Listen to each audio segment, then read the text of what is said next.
In Syria, it's been 2 months since the fall of the Assad regime. The new interim government has widespread support, but there's fear among the country's religious minorities, who make up around a third of the overall population. In the southern province of Sweida, the majority of the population are from the Druze community. The small group follows a secretive offshoot of Islam and has a long history of persecution. Local leaders and activists there are urging Syria's new rulers to protect minority rights. DW's Rama Jarmakani reports. 16 months before the Assad regime fell, it lost control of Sweida. Government forces were nowhere to be seen. Residents policed the city themselves and called for freedom for Syria. We arrived in Sweida a few days after the government fell. We wanted to meet leaders and activists of the protest movement calling for change in Syria. The situation now is acceptable, but it's chaotic. Without any police, there's been an increase in crime, and there are different armed groups. After local religious leaders petitioned the government in 2014, the Assad regime allowed local men to serve their military service without leaving the region, to avoid fighting with and killing other Syrians. Al-Karama Square was the site of many demonstrations.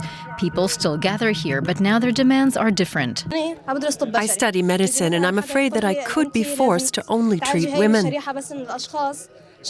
That is annoying. I'm also afraid that Islam will be imposed in the wrong way. The revolution did not end on the 8th of December. It will continue until the Syrian people achieve their goals. Local activists say concrete steps need to be taken. The courts need to be reopened. It's a disaster for society and the people if they are disrupted.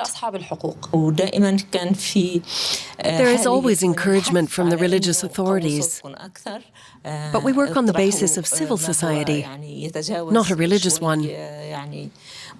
There was support for strengthening different voices and to go beyond the status quo. The religious side's credibility is revealed by the facts. The political movement in Sweida was founded by the Druze minority. There are now calls for a national Syrian identity and fears that tensions could spill over if they're ignored by the new government. If the government in Damascus is one based on skin color or religious identity, that will cause larger divisions and fractures in society. Armed conflict still threatens the peace in some areas of Syria, leading residents to worry that division could threaten the future of the people of Sweida. Middle East analyst Kristin Helberg joins us now. Kristin, Syria's Druze community is only one of a number of minorities worried about their future. How justified are their fears? They are to a certain extent justified, because what they ask for is not the protection by some central government. They don't want to be protected for their own rights. They want to be included in this political process. And this is very important to understand. The Druze have, to a certain extent, gained some sort of autonomy, not officially, but they had rearranged themselves with the Assad regime for many years, and they have created a new reality in this province of Sweida. The same goes for the Kurds in northeast Syria. They even set up their own autonomous administration. So these people rightfully ask to be included in this transitional process, and we have to wait and see whether they will be invited, for example, to a certain extent to this national dialogue conference that is to be set up within the next weeks. And it's important for to listen to what they have to say and what they demand, although they don't speak with one voice. You know, they are supposed to be included not as Druze and not as Kurds, but with their political demands that could be even differ within their communities. Syria's interim foreign minister announced that a new government was set to take over on March 1st. How is it shaping up, especially in regards to those demands for political participation? This government is not supposed to be the transitional government that will be voted for by the National Dialogue Conference that has to be set up. This will be a reshuffle, I guess, from the actual government, and the interim government that is in place now was made mainly by people from Idlib, by the ministers of former HTS, by the new leadership. So these people have to be replaced to a certain extent to make sure that they are representing more layers of the Syrian society. Especially the Minister of Justice and the Minister of Education have been criticized because of their extremist positions. So I think there will be a reshuffle of government, but this is not supposed to be the transitional government that, as I said, has to be formed on the basis of this National Dialogue Conference. Do you expect the leadership that then emerges out of that conference to meet the demands of all sides and, truly represent the diversity of Syria? What is to be refused is some sort of sectarian system. What is important is that everybody will be invited.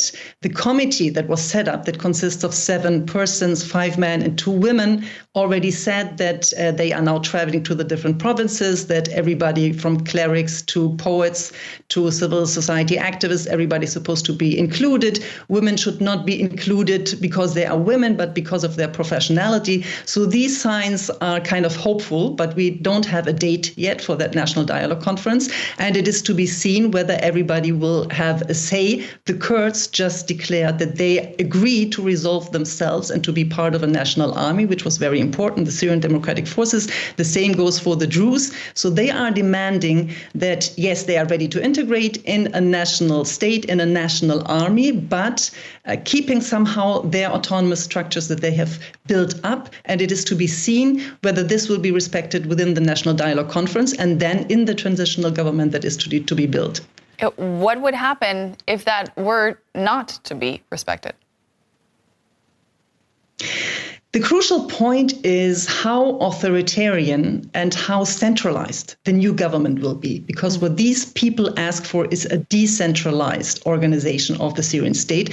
This does not only go for Druze and Kurds, it goes for the Alawites even at the coast, even for Arab tribes in Deir ez-Zor. Everybody refuses the idea to go back to this very centralized system under the Assad regime that used to impose their own policies from Damascus on the region. So the whole question is, will the new government be ready to concede some sort of influence and participation to the regions to build up a decentralized system? And how authoritarian would it implement their own ideological ideas? This is the big fear, that their Islamist agenda would be imposed on people. What we hear from Ahmed al-Shara, the new leader, is that he is not aiming at doing so, but we have to be seen whether he can convince as well the more radical parts of his leadership, and whether he is able to guarantee the safety of all people within the country, because what we have seen is some massacres, we have seen some violence, some executions of people who take the subject of justice into their own hands. We have a lot of people, perpetrators of the old regime, still running around within Syria. They have to be arrested, they have to be taken to courts, and this is a very important point if you want to keep stability within the country. The new government is overwhelmed with this. We have seen some arrests of responsible figures within the Assad regime. This is very important to keep the peace within the country. A long road ahead towards stability. That was Kristin Helberg, Middle East analyst. Thank you so much. My pleasure.